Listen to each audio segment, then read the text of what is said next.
Monsieur le ministre, projet de proximité dont l'unité d'exécution travaille avec les populations sur la base des demandes volontaires. Donc, depuis hier, j'étais là pour voir un peu, j'ai parlé avec les populations.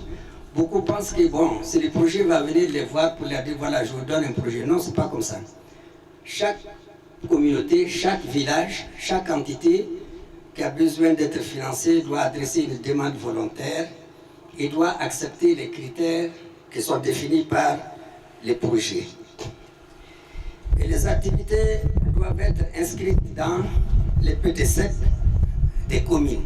Ce projet est le fruit d'un partenariat de qualité et de longue durée entre le Mali, le Canada et l'Allemagne dans la promotion de l'agriculture. Depuis 2010, nous travaillons ensemble pour améliorer les conditions de vie des populations rurales à travers le développement de l'éducation de proximité au Mali. Je suis fier d'entamer au présent la prochaine étape sur ce chemin.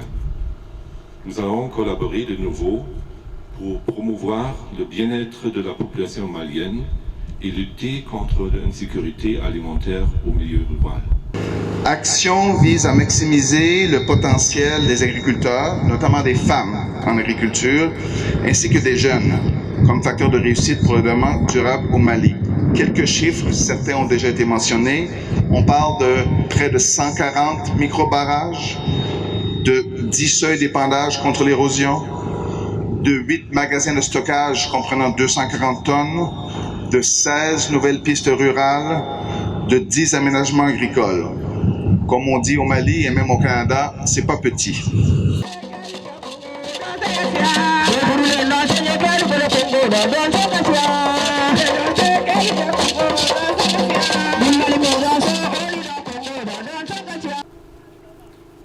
Nous sommes réunis ce matin pour procéder au lancement officiel du projet intitulé Appui ciblé pour terres irriguées et opportunités pour la nutrition Action.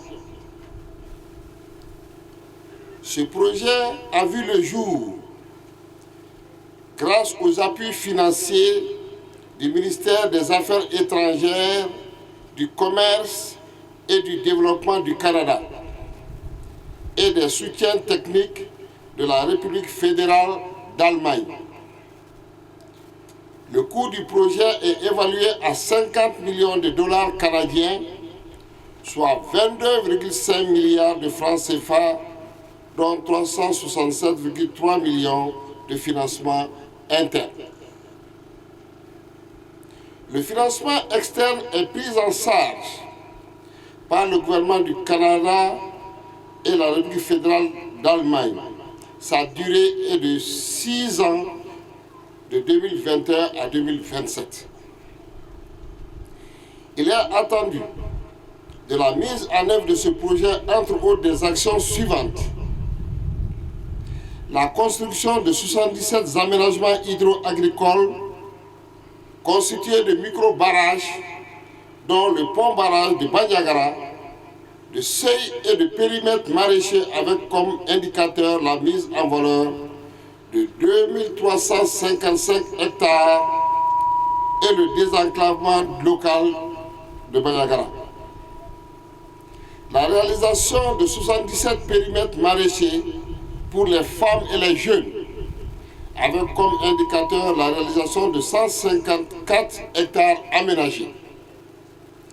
La réalisation d'actions complémentaires consistant à la restauration et la protection des terres agricoles dans les bassins versants, des infrastructures d'aménagement pour 750 hectares, la construction de 8 magasins de stockage et de 96 km de pistes rurales pour rapprocher les zones de production des lieux de consommation.